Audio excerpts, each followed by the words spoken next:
Hello കൂട്ടുകാരെ, ഇന്നത്തെ video LSS എക്സാമിന് വേണ്ടി തയ്യാറാകുന്ന കുട്ടികൾക്ക് വേണ്ടി തയ്യാറാക്കിയതാണ്. നിങ്ങളുടെ ഗണിത പാഠപുസ്തകത്തിലെ യൂണിറ്റ് 5 രൂപങ്ങൾ വരയ്ക്കാം എന്ന പാഠത്തിലെ കുറച്ച് ചോദ്യങ്ങളാണ് ഇന്നത്തെ വീഡിയോയിൽ ഉൾപ്പെടുത്തിയിരിക്കുന്നത്. അപ്പോൾ നമുക്ക് വീഡിയോയിലോട്ട് പോകാം. ഒന്നാമത്തെ ചോദ്യം, സമചതുരത്തിൻ്റെ ചുറ്റളവ് കാണുന്നത് എങ്ങനെ?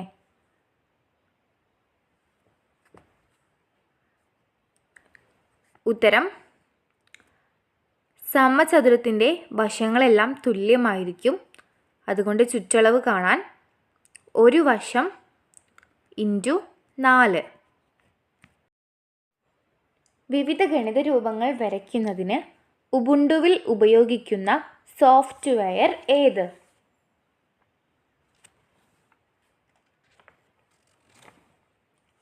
ഉത്തരം, ജിയോജിബ്ര.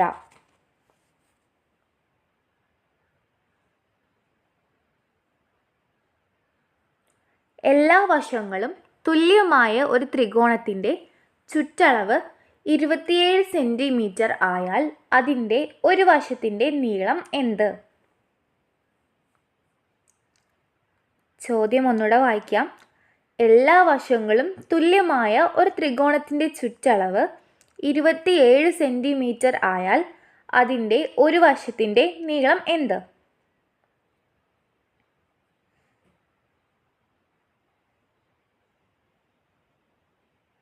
നിങ്ങൾക്ക് ഒരു ബുക്ക് എടുത്ത് ഉത്തരം ചെയ്ത് നോക്കാം. ഉത്തരം, ഒരു ത്രികോണത്തിന് 3 വശങ്ങളായിരിക്കും ഉണ്ടാവുക. 3 വശങ്ങളും തുല്യമായ ഒരു ത്രികോണത്തിൻ്റെ ചുറ്റളവ് കാണാൻ ഒരു വശം ഇൻറ്റു 3 ചെയ്താൽ മതി. ഒരു വശം ഗുണിക്കണം 3 സമം ചുറ്റളവ് 27 സെൻറ്റിമീറ്റർ ആണെന്ന് നമുക്ക് തന്നിട്ടുണ്ട്. അപ്പോൾ ഒരു വശം ഇൻറ്റു 3 സമം 27. ചോദ്യത്തിൽ വശം കാണാനാണ് നമ്മളോട് പറഞ്ഞിട്ടുള്ളത്. അപ്പോൾ ഒരു വശം സമം 27. ഈ ഗുണിക്കണം 3 സമത്തിൻ്റെ അപ്പുറത്തേക്ക് പോകുമ്പോൾ ഹരിക്കണം 3 എന്നാകും. 27 ഹരിക്കണം 3 എത്രയാ? 9. അപ്പോൾ ഒരു വശം 9 ആണ്. ഉത്തരം 9 സെൻറ്റിമീറ്റർ.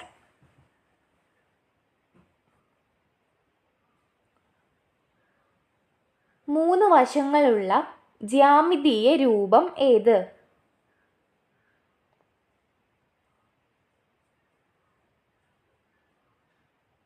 ഉത്തരം, ത്രികോണം. 3 വശങ്ങളുള്ള ജ്യാമിതീയ രൂപം ത്രികോണമാണ്. മീനുവിൻ്റെ ഉടുപ്പിൻ്റെ വില ഒരു 3 അക്ക സംഖ്യയാണ്. ഈ സംഖ്യയും അതിൻ്റെ 2 മടങ്ങും കൂടി ചേർന്നാൽ ഏറ്റവും വലിയ 3 അക്ക സംഖ്യ കിട്ടും. എങ്കിൽ ഉടുപ്പിൻ്റെ വില എത്ര? നമുക്ക് മീനുവിൻ്റെ ഉടുപ്പിൻ്റെ വില x എന്നെടുക്കാം.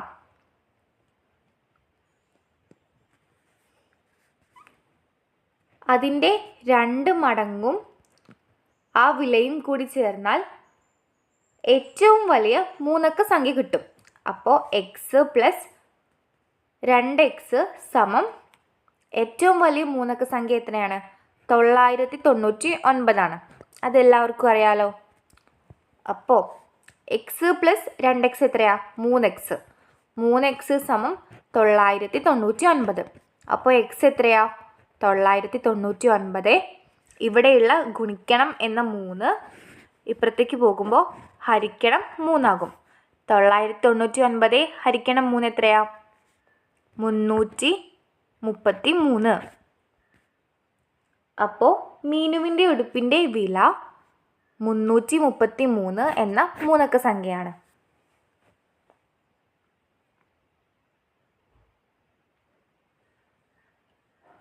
നാല് മൂലകളുള്ള ജ്യാമിതീയ രൂപം ഏതാണ്?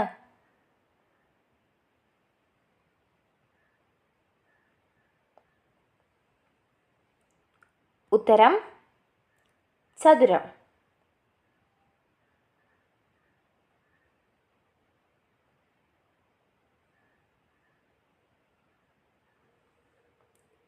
വശങ്ങളും മൂലകളും ഇല്ലാത്ത ഒരു ജ്യാമിതീയ രൂപം ഏത്?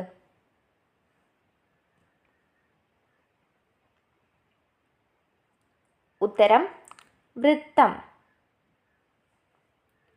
ചതുരാകൃതിയിലുള്ള ഒരു കടലാസിൻ്റെ ഒരു മൂല വെട്ടിക്കളഞ്ഞാൽ ആകെ എത്ര മൂലകൾ ഉണ്ടാകും? ചതുരാകൃതിയിലുള്ള ഒരു കടലാസിന് 4 മൂലകളാണുള്ളത്. അതിലെ ഒരു മൂല വെട്ടിക്കളഞ്ഞാൽ ആകെ 5 മൂലകളായിരിക്കും ഉണ്ടാവുക. ഉത്തരം 5 മൂലകൾ.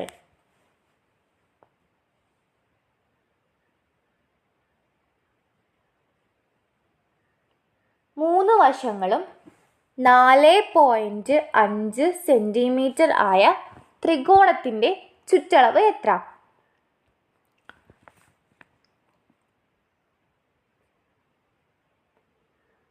ഉത്തരം ത്രികോണത്തിൻ്റെ ചുറ്റളവ് കാണാൻ ഒരു വശം ഇൻറ്റു 3 നമുക്ക് വശം തന്നിട്ടുണ്ട് 4.5.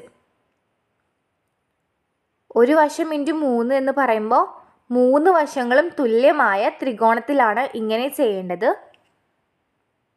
ഇവിടെ ഒരു വശം 4.5 എന്ന് തന്നിട്ടുണ്ട്. അപ്പോൾ 4.5 ഇൻറ്റു 3 എത്രയാണ് ഉത്തരം? ഉത്തരം 13.5 സെൻറ്റിമീറ്റർ. അപ്പോൾ ചുറ്റളവ് 13.5 സെൻറ്റിമീറ്റർ ആണ്. അടുത്ത ചോദ്യം. 4 മൂലകളുള്ള ഒരു സമചതുര കാർഡ്ബോർഡിൻ്റെ 4 മൂലകളിൽ നിന്നും കുറച്ച് ഭാഗം തുല്യമായി വെട്ടിമാറ്റിയാൽ കാർഡ്ബോർഡിൽ എത്ര മൂലകളുണ്ട്?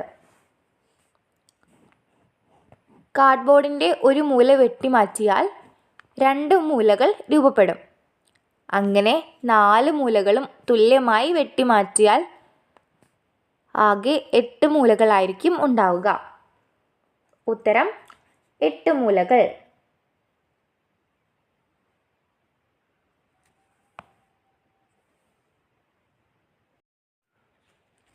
(24 സെൻറ്റിമീറ്റർ നീളമുള്ള ഒരു ചതുരത്തിൻ്റെ അതേ ചുറ്റളവുള്ള ഒരു സമചതുരത്തിൻ്റെ ഒരു വശം 21 സെൻറ്റിമീറ്റർ ആണ് എങ്കിൽ ചതുരത്തിൻ്റെ വീതി എന്ത്?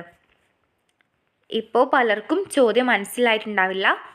ഞാൻ ചുരുക്കി പറഞ്ഞു തരാം. ഒരു ചതുരത്തിൻ്റെ ചുറ്റളവും അതുപോലെ സമചതുരത്തിൻ്റെ ചുറ്റളവും തുല്യമാണ്. ചതുരത്തിൻ്റെ നീളം 24 സെൻറ്റിമീറ്റർ ആണ്. സമചതുരത്തിൻ്റെ ഒരു വശം 21 സെൻറ്റിമീറ്റർ ആണ്. സമചതുരത്തിൻ്റെ ഒരു വശം എന്ന് പറഞ്ഞാൽ എല്ലാ വശവും 21 സെൻറ്റിമീറ്റർ ആണ്. ചതുരത്തിൻ്റെയും സമചതുരത്തിൻ്റെയും ചുറ്റളവ് തുല്യമാണെങ്കിൽ ചതുരത്തിൻ്റെ വീതി എത്രയാണെന്നാണ് ചോദ്യം. അപ്പോൾ അത് നമുക്ക് എങ്ങനെയാണ് ചുറ്റളവ് കാണാൻ നോക്കാം. ചതുരത്തിൻ്റെ ചുറ്റളവ് നീളം പ്ലസ് വീതിയോട് 2 കൊണ്ട് ഗുണിക്കുന്നതാണ്. നീളവും വീതിയും കൂടെ കൂട്ടിയിട്ട് അതിനെ 2 കൊണ്ട് ഗുണിക്കുക.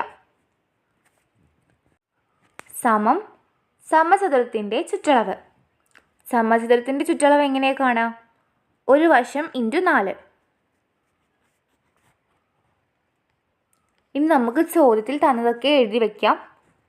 2 ഗുണിക്കണം നീളം എത്രയാണ് തന്നത്? 24 സെൻറ്റിമീറ്റർ. 24 പ്ലസ് വീതി സമമാണ് സമചതുരത്തിൻ്റെ ഒരു വശം എത്രയാണ്? 21 സെൻറ്റിമീറ്റർ ആണ് ചോദ്യത്തിൽ തന്നത്. അപ്പോൾ 21 ഇൻറ്റു 4. 21 ഇൻറ്റു 4 എത്രയാണ്? 84. 2 ഇൻറ്റു 24 പ്ലസ് വീതി സമം 84.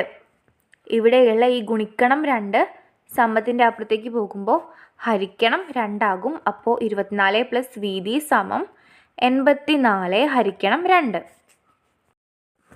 84 ഹരിക്കണം 2 42 24 പ്ലസ് വീതി സമം 42. നമുക്ക് വീതിയാണ് കാണേണ്ടത്. അപ്പോൾ വീതി സമം 42. ഇവിടെയുള്ള 24 സമത്തിൻ്റെ അപ്പുറത്തേക്ക് പോകുമ്പോൾ പ്ലസ് 24 മൈനസ് 24 ആകും. 42 മൈനസ് 24 എത്രയാ? 18. അപ്പോൾ ചതുരത്തിൻ്റെ വീതി 18 സെൻറ്റിമീറ്റർ ആണ്. ആദ്യം നിങ്ങളെല്ലാവരും ഈ ഒരു കാര്യം പഠിച്ചു വെക്കണം.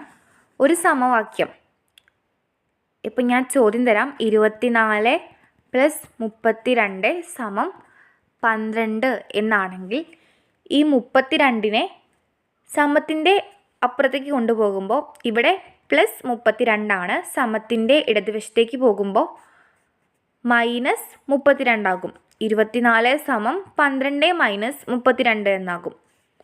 ഇനി ഇവിടെ 24 മൈനസ് 32 സമം 12 ആണെങ്കിൽ ഈ മൈനസ് 32 എന്നുള്ളത് സമത്തിൻ്റെ അപ്പുറത്തേക്ക് പോകുമ്പോൾ പ്ലസ് 32 ആകും. അതുപോലെ തന്നെ 24 ഗുണിക്കണം 32 സമം 12 ആണെങ്കിൽ ഈ ഗുണിക്കണം 32 സമത്തിൻ്റെ അപ്പുറത്തേക്ക് പോകുമ്പോൾ ഹരിക്കണം 32 ആകും. 24 ഹരിക്കണം 32 ആണെങ്കിൽ സമത്തിൻ്റെ അപ്പുറത്തേക്ക് പോകുമ്പോൾ 12 ഗുണിക്കണം 32 ആകും. അപ്പോൾ ആദ്യം ഈ കാര്യം എല്ലാവരും പഠിച്ചു വെക്കുക. പ്ലസ് ആണെങ്കിൽ സമത്തിൻ്റെ അപ്പുറത്തേക്ക് പോകുമ്പോൾ മൈനസ് ആകും, മൈനസ് ആണെങ്കിൽ പ്ലസ് ആകും. ഇനി ഗുണിക്കണം എന്നുള്ളതാണെങ്കിൽ സമത്തിൻ്റെ അപ്പുറത്തേക്ക് പോകുമ്പോൾ ഹരിക്കണം എന്നാകും. ഹരിക്കണം ആണെങ്കിൽ സമത്തിൻ്റെ അപ്പുറത്തേക്ക് പോകുമ്പോൾ ഗുണിക്കണം എന്നാകും. അപ്പോൾ ഇതറിയില്ലെങ്കിൽ ആരും പേടിക്കൊന്നും വേണ്ട. ഇങ്ങനെ ചോദ്യങ്ങൾ ചെയ്തിട്ടാണ് ഇത് പഠിക്കേണ്ടത്. അപ്പോൾ താങ്ക്സ് ഫോർ വാച്ചിങ്.